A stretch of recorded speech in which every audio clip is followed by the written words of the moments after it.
जम्मू कश्मीर से ही लेते हैं। रक्षा मंत्री राजनाथ सिंह ने जम्मू में 90 बुनियादी ढांचा परियोजनाओं का उद्घाटन किया है। जम्मू में ही नॉर्थ टेक सिंपोजियम में स्वदेशी रूप से निर्मित रक्षा प्रणालियों का प्रदर्शन किया जा रहा है। दूसरी तरफ पीओके के लोगों की ओर से भारत में विलय की मांग भी तेज होती जा रही है। इसे कैसे देखते हैं आप? और इसमें मैं एक ताज़ा घटना अनंतनाग की ओर जोड़ना चाहूँगा कि ये जो घटनाक्रम हुआ है, जिस तरीके से पाकिस्तान के पास कुछ पैसा आया है तो उसने फिर से पेट भरते के साथ ही आतंकवाद को फिर से फैलाना शुरू कर दिया। इसको कैसे देखते हैं आप?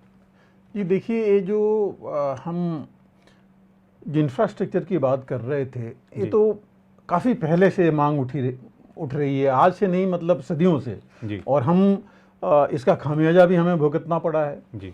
कि चीन जो है, चूँकि उसने इंफ्रास्ट्रक्चर अपना बढ़ा लिया था बॉर्डर पर और ख़ास करके तिब्बत में जी, और वो जो है इसका फ़ायदा उठा करके आगे आता रहा और एलएसी के ऊपर तक पहुंच गया। और हमको पता ही है 2020 में क्या हुआ, इससे पहले भी क्या होता रहा है। 62 की तो बात करना बेकार है लेकिन लेसन लर्न करना उससे वो ज़रूरी था, जो हम शायद नहीं किए। और इसलिए मैं कहता हूँ अब वो बात करने से फ़ायदा नहीं, अब तो हमें आगे की सोचना है जी। और जो चीज़ हो गई है वो नहीं हो, और जैसे लग रहा है वो होगा नहीं। लेकिन एक चीज़ देखिए, चीन ने इतना ज़्यादा डेवलपमेंट कर लिया था इंफ्रास्ट्रक्चर का कि आप समझिए कि उसने तकरीबन, खासकर तिब्बत लीजिए, तिब्बत हम सोचते थे कि पहले मुझे याद है जब वॉर गेमिंग या कुछ होता था तो कहा जाता था सिक्किम साइड में कि तिब्बत को महीनों लग जाएंगे, 3 महीने या उससे ऊपर लग जाएगा अगर कोई वो ऑफेंसिव लॉन्च करना चाहेगा तो अपने ट्रुप्स, सामान, इक्विपमेंट मोबिलाइज करने के लिए जी। और अब देखिए उसने इतना इंफ्रास्ट्रक्चर बढ़ा लिया, रेल रोड नेटवर्क और वो एयरफील्ड्स वगैरह बना करके अब उसको कुछ ही, मतलब मैं कुछ ही दिन, क्या मैं कहूँगा घंटों में मोबिलाइज कर सकता है काफ़ी कुछ जी। बाकी तो धीरे धीरे कर लेगा जी। तो वो चीज़ इतनी आगे आ गई और हम लोग जो है काफ़ी पीछे रह गए ये देखते हुए भी जी। वो सबसे बड़ी जो मैं कहूँगा कि हमारे लिए एक हमने गलती की हो। अब देखिए उसने 36 एयरफील्ड जो है कम से कम ये तिब्बत से लेकर के अरुणाचल तक जी उस इलाके में बना लिए हैं उसने जी। तो ये बहुत बड़ी चीज़, ये मतलब बनाए हैं, कुछ को अपग्रेड किया है, कुछ एयरफील्ड्स बनाए हैं, कुछ उसने हेलीपैड्स बनाए हैं, लेकिन ये सब जितने हैं टूरिस्ट के लिए तो बनाए नहीं है, वो सारी सामरिक दृष्टि से ही हैं। इंफ्रास्ट्रक्चर इसीलिए डेवलप हुआ है। और उसने यही नहीं, एक बार पहले हम लोगों ने बात किया था कि वो उसने पहाड़ों के बीच में जहाँ जगह मिली है वहाँ सिलोज बनाए हैं जहाँ मिसाइल्स के लिए अपने रक्षा उपकरण जो हैं उनको वहाँ वो रख सकता है जी। अपने जो उसके ट्रुप्स हैं, जो कुछ मिलिट्री इंस्टॉलेशंस हैं including early warning, electronic warfare के इक्विपमेंट्स वगैरह, वो सब उसने जो है सारे वहाँ एक तरह से मैं कहूँगा जमा कर रखे हैं जी। तो ये चीज़ें देखते हुए भी अगर हम दरकिनारा करेंगे और ये है किस लिए, बेसिकली तो हमारे अगेंस्ट है और तो कोई है ही नहीं है उसको वहाँ चुनौती देने वाला जी। तो ये जो चीज़ें थी, इसके अलावा आप देखिए उसने उसकी रोड देखिए आप, जो G295 रोड की बात कर रहे हैं, जो हाईवे वो बना रहा है तकरीबन 2000 किलोमीटर लंबी है और उसने 2013 में ही उसकी कॉन्सेप्ट शुरू कर दी थी जी। और ये पूरा, ये जो पूरी की पूरी है, इसका अलाइनमेंट तकरीबन 50 से 70 किलोमीटर एलएसी के साथ है। तो आप सोचिए कितना नज़दीक हो आ जाएगा। ऑलरेडी काफ़ी काम हो रखा है और 2030 तक ये उसका पूरा हो जाएगा कंप्लीट टोटली। और ये बहुत बड़ा हाईवे है जो कि शिंगजियांग से तिब्बत तक समझ लीजिए कि मतलब मेन लैंड से पूरा उसने कवर कर लिया है आगे तक। तो ये जो है इतनी बड़ी चीज़ कर लेना, उसके अलावा और उसने कई और रोड्स बना रखी हैं बिल्कुल क्लोज जो एलएसी के साथ साथ बन रखी हैं, तो वो हमसे काफ़ी आगे निकल चुका है। इसमें तो मतलब दो राय है नहीं। और ये ऐसी चीज़ नहीं है आजकल की कोई छुपा के रखे जी। आप सेटेलाइट से लेकर के जितने हमारे ये इलेक्ट्रॉनिक डिवाइसेस हैं उससे आज देख सकते हैं, पता लग जाता है। तो इसको देखने के बावजूद हम आंखें बंद करके रखे तो मतलब इस पर जितना कम बोलें वही ठीक है। अभी देखिए, इसने मेन तो है कि एक तो मैंने ये बोला है हाईवे जो उसको बहुत बड़ा फ़ायदा देगी जी जो मेन है, उसने एयरफील्ड्स बना ली जिसमें बड़े एयरक्राफ्ट आ सकते हैं, वो फ़ायदा देंगे। और रेलवे लाइन जो उसकी बन रही है जी यूनान से सीधा जो तिब्बत तक आएगी, आप जी। सोचिए उससे कितना बड़ा फ़ायदा मिलेगा उसको जी मेनलैंड से। तो उसको ज़रूरत नहीं है कि अपने सारे मिलिट्री इंस्टॉलेशन आगे ले आए। जी आगे ले आएगा तो नेचुरली इधर से नज़दीक होगा, सब देखते रहेंगे, हर एक्टिविटी पता होती रहेगी, वो भी वो छुपाना चाहेगा। जी और जब इतना नज़दीक पहुंच जाएगा रोड्स, एयरफील्ड, तो उसको प्रॉब्लम नहीं है जी अपना मोबिलाइजेशन करने में, आने में। तो ये जो चीज़ है वो एक जो मैं कहूँगा कि एक बहुत ही चिंताजनक है हमारे लिए, जी क्योंकि हमको ये समझना बहुत ज़रूरी है कि लैंड में अगर ज़मीन पर लड़ाई उसने अगर चीन किसी से करेगा जी तो भारत ही है, और कोई है ही नहीं, बिल्कुल। और कहीं जाना ही नहीं है उसने हालांकि वेस्टर्न मिलिट्री रीजन बना रखा है, लेकिन वो किसी को भी मोबिलाइज करके ला सकता है। तो ये चीज़ हमें समझना बहुत ज़रूरी है कि ये इंफ्रास्ट्रक्चर सिर्फ वो हम लोग बात करते हैं कि वेस्टर्न मिलिट्री रीजन उसका ये करेगा, इतने उसके पास ट्रुप्स हैं, बाकी हैं, बट ये समझना पड़ेगा कि इतना इंफ्रास्ट्रक्चर डेवलप करने के बाद सिर्फ वेस्टर्न मिलिट्री रीजन नहीं, और भी ट्रुप्स अपने वो ला सकता है। जी तो ये चीज़ हमें समझना बहुत जरूरी है। और सारा जैसे मैंने कहा उसका इंफ्रास्ट्रक्चर डेवलपमेंट है किसके लिए, सामरिक रणनीति बना रहा है उसी लिए है, और कुछ इसमें है नहीं। और तिब्बत के अंदर ही समझिए कि उसने बना रखा है 2030 तक अभी 1400 किलोमीटर का नेटवर्क, रोड नेटवर्क है, जिसको वो बढ़ा करके 4000 किलोमीटर करने जा रहा है। जी कुछ एडमिनिस्ट्रेटिव भी होगा, लेकिन जो अलाइनमेंट जो समझ में आ रही है वो मैक्सिमम तो यही है कि रणनीतिक है। तो हमको इन सब चीज़ों के बारे में बहुत ज़्यादा सोचने की ज़रूरत है, क्योंकि उसको अपना ऐसे मुझे इन्फेंट्री, आर्मर, हेवी जो टैंक्स हैं, हेवी आर्टिलरी है, उसको लाने में बहुत कम समय लगेगा उसको। जी मिसाइल सीमेंट जो ऑन रेल मतलब मूव कर सकती हैं, वो भी आगे आ सकती हैं, वो भी फायर भी हो सकती हैं। जी तो हमको अपनी रणनीति अब इस हिसाब से सोचना पड़ेगा, जी और सोच रहे हैं, ऐसा नहीं कि नहीं सोच रहे हैं, लेकिन ये है कि थोड़ी देर जरूर हुई है इसमें, ये थोड़ा हमें देखना पड़ेगा। और ये समझना बहुत ज़रूरी है कि इसकी वजह से अभी जो हमारे मिलिट्री इंस्टॉलेशंस हैं वो काफ़ी क्लोज आ गए हैं जी उसके रेंज में। अभी देखिए जो इसका सिगासे वाला जो उसका एयरफील्ड बनी है, वो जो है वहाँ से हमारा जो बरेली का पूरा एयरफोर्स और आर्मी मिलिट्री गैरिजन है वो सिर्फ 250 किलोमीटर दूर है, जी जो कुछ भी नहीं है अगर देखा जाए फाइटर्स और बाकी उसमें। जी तो वो काफ़ी क्लोज, कुछ तो ऐसी जगह पर भी आ चुका है वो जो कि सिर्फ 70 किलोमीटर की दूरी पर है LAC से। तो ये जो है इसका जवाब बहुत ज़रूरी था, जो कि जैसा आपने कहा कि हम कर रहे हैं, भारत कर रहा है। और ये पिछले मैं कहूँगा कि 2016-17 के बाद जो है जी ये काफ़ी बढ़ा है, काफ़ी कुछ हो रखा है, काफ़ी कुछ हो रहा है। और ये सोचना पड़ेगा कि उन इलाकों में जहाँ पर की चीज़ें अवेलेबल नहीं हैं, जी कहीं बहुत समय लगता है सब कुछ करने में, लेकिन मॉडर्न टेक्नोलॉजी से लेके हर एक चीज़ लेकर के जो बॉर्डर रोड ऑर्गेनाइजेशन है वो बहुत अच्छा काम कर रहा है इस मामले में। और ये लग रहा है कि हम जो है, हालांकि आपने अगर देखा होगा कुछ ही दिन पहले राजनाथ सिंह जी के जाने से पहले जो लेफ्टिनेंट जनरल थे, director DG BRO border road organisation, उन्होंने बोला था कि हम निरंतर काम कर रहे हैं। हालांकि हम बिल्कुल चीन ने जैसा किया है उतना तुरंत नहीं पहुंच सकते, लेकिन हम अग्रसर हैं उस पर। तो फैक्ट कि इस पर एक चल रहे हैं, आगे जरूर इसके ऊपर काम होगा। लेकिन मुश्किल सिर्फ मैं यही कह रहा हूँ कि वो जैसे ये पगांगसो है, उसके नज़दीक उसकी रोड पहुँच गई है, उसके पीछे तक जी। तो ऐसे करके वो काफ़ी बढ़ाता जा रहा है। और हम जो हैं इसमें कोई डाउट नहीं है कि हम पीछे हैं। तो हमको इस बारे में सोचना पड़ेगा कि हम अपनी डिप्लॉयमेंट्स और बाकी चीज़ें कैसे किस हिसाब से करेंगे जी। और हम माकूल जवाब उसको पहले रोकना और फिर उसको जवाब देना, ये जो चीज़ें हैं बहुत ज़रूरी हैं। और ये चीज़ जो मैं कह रहा हूँ ये सिर्फ ये नहीं है कि हम अपनी तरफ से बोल रहे हैं। इनफैक्ट 2 स्टडी रिपोर्ट्स में देख रहा था, एक तो इसकी 2022 की अमेरिका की है, PLA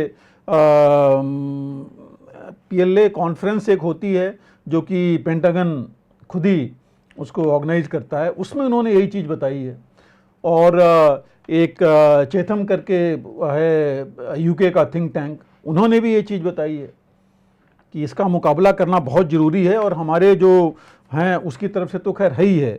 तो ये जो चीज़ बहुत ज़रूरी है, लेकिन ये देखिए कि अब हमारी तरफ से भी कमी नहीं है। हमारे भी एयरफील्ड्स काफ़ी बड़े हैं, हमने तकरीबन 1800 किलोमीटर की रोड बना ली है और रोड्स बन रही हैं जी। और उसमें जो हमारी एक समझिए जो फ्रंटियर हाईवे है वो एक अरुणाचल से लेकर के और हम कनेक्ट कर रहे हैं मेनलैंड में, नीचे तक गुवाहाटी तक आ रहे हैं। और सिला टनल बन रही है तवांग के साथ, तवांग और गुवाहाटी को कनेक्ट किया जा रहा है जी उसके थ्रू। तो ऐसी चीज़ें करके काफ़ी हमें भी फ़र्क पड़ेगा। रेलवे लाइन हमारी गुवाहाटी तक, गुवाहाटी वहाँ यहाँ मणिपुर तक हम ले जा रहे हैं। तो ऐसे करके डेमचौक और उसके पास समझिए हमने टोटल मिला करके भारत में भी तकरीबन 37 एयरफील्ड कम हेलीपैड्स बना रखे हैं जी, बना लिए हैं और कुछ ऑलरेडी बन रहे हैं। और लेटेस्ट आपने देखा कि हाईएस्ट एयरफील्ड बनी जो इनाग्रेट किए थे राजनाथ सिंह जी 13,400 फीट की दूरी पर जी। तो ये बहुत बड़ी बात है, इतनी हाइट पर बनाना और एयरक्राफ्ट ले आना बहुत बड़ी उसके लिए टेक्निक की जरूरत है, जिसका मतलब हम कॉम्पिटेंट हैं, हासिल कर लिए हैं मुकाम, तभी ये चीज़ हुई है। तो ये भी एक बड़ी बात है। और 3 जो मैं मेंशन करना चाहूँगा रेलवे लाइंस, देखिए एक तो 200 किलोमीटर की है जो कि भालुकपोंग से तवांग तक है, फिर 87 किलोमीटर सिलपासर से एलोंग तक और उपाल से पासीघाट 217 किलोमीटर की। ये जो है एक बहुत बड़ी चीज़ हो जाएगी, हम बहुत करीब पहुंच जाएंगे, हमारे भी लॉजिस्टिक्स और मूवमेंट्स जो हैं हम काफ़ी हद तक आगे तक जा पाएंगे इसमें। दूसरा जो है देखिए चीन ने एक और किया था, आपने देखा होगा कि उसने जो है काफ़ी गांव जो हैं विलेजेस बना रखे हैं, बना दिए उन्होंने तवांग से अरुणाचल से लेकर के पूरा आगे तक। तो उन्होंने तो नए विलेजेस नए गांव बनाए हैं बाकी चीज़ों को लेकर के। तो हमारी तरफ से जो प्रधानमंत्री ने अपना वाइब्रेंट विलेजेस का प्रोग्राम बनाया है कि एग्जिस्टिंग विलेजेस को हम जो है और अपग्रेड करेंगे जी जी। तो उसमें ले करके और भी सुझाव दिए गए हैं, जैसे कि भारत भ्रमण कराइए। भारत भ्रमण की भारत के लोग वहाँ जाएं, जो जितने थिंक टैंक यहाँ हम यहाँ दिल्ली में बाहर बैठ के और यहाँ पर हम भी जो हम यहाँ डिस्कस कर रहे हैं, ये चीज़ें हम जाएं उधर वहाँ उन वाइब्रेंट विलेजेज में, या सीमा भ्रमण बताया जा रहा है इसको, सीमा भ्रमण में उन गाँव में जाया जाए जो सीमांतर के गाँव हैं, उन लोगों को बताया जाए क्योंकि वो लोग मेन लैंड से काफ़ी दूर हैं और वहाँ उनको जो चीन या बाकी जो दुश्मन के लोग हैं आकर के जल्दी इन्फ्लुएंस कर सकते हैं क्योंकि उनकी लॉजिस्टिक्स है वो नज़दीक हैं और हम दूर हैं। तो हम अगर जाके उनको ये चीज़ें बताएं, उनकी परेशानियां देखें, उनको बताएं कि हम उनके साथ हैं, उन्हीं के लिए आए हैं और मदद कर पाएँ उनकी डेवलपमेंटल प्रोग्राम जो नहीं हो पा रहे हैं किसी वजह से, तो उन चीज़ों को या जो नहीं हो रहा है हम आगे ले आएँ, बताएं कि भाई ये चीज़ प्रपोजल किया है हमारे प्रधानमंत्री ने या बाकी ने वाइब्रेंट विलेजेस का, लेकिन ये चीज़ नहीं हो पा रही है। बाकी चीज़ उनको समझाएं कि क्या दुश्मन क्या क्या चीज़ें करता है। तो ये चीज़ थोड़ा हमें ज़रूरत है एक सीमा भ्रमण करके और लोगों को वहाँ के इन विलेजन में बताने की। लेकिन ये सब जगह हो रहा है, अरुणाचल, उत्तराखंड, जो हिमाचल और सिक्किम जितने भी गांव हैं वहाँ पर ये वाइब्रेंट विलेजेस बन रहे हैं, 2970 के आसपास हैं और इससे भी बहुत फ़र्क पड़ेगा। तो ये जो 2-4 चीज़ें हैं और आप समझिए कि देखिए 2014 से लेकर 2020 में आपको बताऊं कि जो हमारे पास है जो BRO ने जो रोड्स ब्रिजेस बनाए हैं, कहा जा रहा है टोटल नंबर अलग है, मतलब 1400-1450 मीटर तकरीबन समझिए उन इलाकों में उन्होंने ब्रिज बनाए हैं। तो इनसे जो है काफ़ी फ़र्क पड़ेगा, इनकी वजह से टनल्स इतनी क्रिएट हो रही हैं और ये सारे जो है जो ICBR है जो उसके 1 और 2 के बीच में ये चल रहा है और मुझे पूरी उम्मीद है समय तो लगेगा। जैसे मैंने कहा कि हम इतनी जल्दी मुकाबला तो नहीं कर पाएंगे, लेकिन आगे चल के इसमें काफ़ी फ़र्क डालेगा ये। जैसे मैंने कहा 1800 किलोमीटर का हाईवे बन रहा है और ये वहाँ तक जाएगा जो जितनी हमारी बॉर्डर है ट्राई जंक्शन से लेकर के, ख़ास करके जो भूटान, चाइना और हमारा जो भारत का ट्राई जंक्शन है वहाँ से लेकर के, और हम आगे तक कनेक्ट कर रहे हैं। तो और इसी बीच में आप देखिए जंस्कार और जंस्कार वैली को भी कनेक्ट कर रहे हैं हम लेह से। तो ये जो कनेक्शंस हो जाएंगे तो तब जो है इसके वजह से हमें काफ़ी कुछ फ़र्क पड़ेगा इससे। और बहुत अच्छी एक चीज़ है कि इन चीज़ों को प्रधानमंत्री और रक्षा मंत्री खुद मॉनिटर कर रहे हैं और खुद जा कर के इनॉग्रेट भी कर रहे हैं, चेक भी कर रहे हैं जी। दूसरी चीज़, जहाँ तक ये नॉर्थ टेक सिंपोजियम की बात आपने की, ये एक ऐसी चीज़ है जो कि कई सालों से, कुछ सालों से मैं कहूँगा पिछले 10-12 सालों से नॉर्दर्न कमांड ख़ास करके, क्योंकि उसके पास वो चाइना भी है और पाकिस्तान और पूरा वेस्टर्न नॉर्दर्न सेक्टर दोनों देखता है।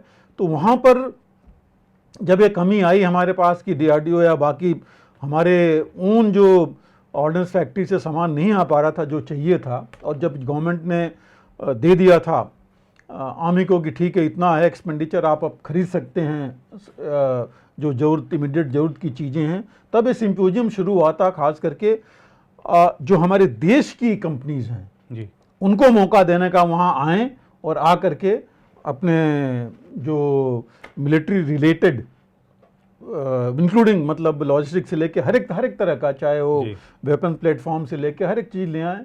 और अर्ली वार्निंग है, एडमिनिस्ट्रेशन का कुछ है, वो सारी चीज़ें ले आएँ और वहाँ डिस्प्ले करें। और देखिए इस बार 180 के करीब आई थी कंपनीज, MSMEs और बाकी ले करके, और मैं भी एक आध बार देखा हूँ वहाँ, और बहुत अच्छा लगता है देख करके जब चीज़ें आती हैं। और इसमें सबसे बड़ी जो चीज़ मिलती है, जो हम लोग एक बार डिस्कस कर रहे थे पिछली बार, ऑर्डिनेंस फैक्ट्रीज़ में और डिफेंस फोर्सेज में गैप है, क्योंकि वो अपना सोच के बनाते हैं, यहाँ आते नहीं है। और यहाँ देखिए यहाँ क्या होता है, 1-to-1 बात होती है जी, और सामने हम देखते हैं, जो आर्मी के लोग हैं वो देखते हैं कि भाई ये क्या चीज़ है, इसमें क्या चीज़ हमको और चाहिए, क्या कमी है, वो बताते हैं कि देखिए आप ले तो आए हैं ठीक है, लेकिन हमें यहाँ पर ये चाहिए।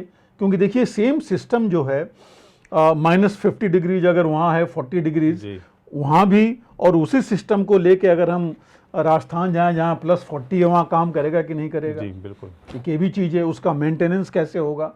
तो कई चीज़ें ऐसी होती हैं जो वहाँ ज़रूरत पड़ती हैं। वेदर वहाँ अलग है, यहाँ का वेदर अलग होता है। तो ये कई चीज़ें हैं जो कि बनाते समय हो सकता है उनको इतनी चीज़ें नहीं पता हों। तो इनसे इंटरेक्शन से बहुत फ़र्क पड़ता है, बहुत फ़र्क पड़ा भी है इसमें, जिससे कि इससे आप ये देखिए कि पिछले साल जो हुआ था इसमें आर्मी ने करीब 250 से ऊपर आइटम्स प्रोक्योर किए थे इनके थ्रू। अच्छा।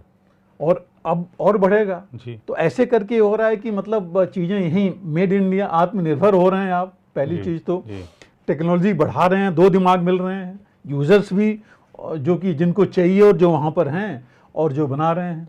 तो टेक्नोलॉजी और ग्राउंड, जब ये सारे लोग टेक्निकल और जो एक्चुअल यूजर्स हैं मिल रहे हैं, तो उसका ये बहुत फ़र्क पड़ रहा है।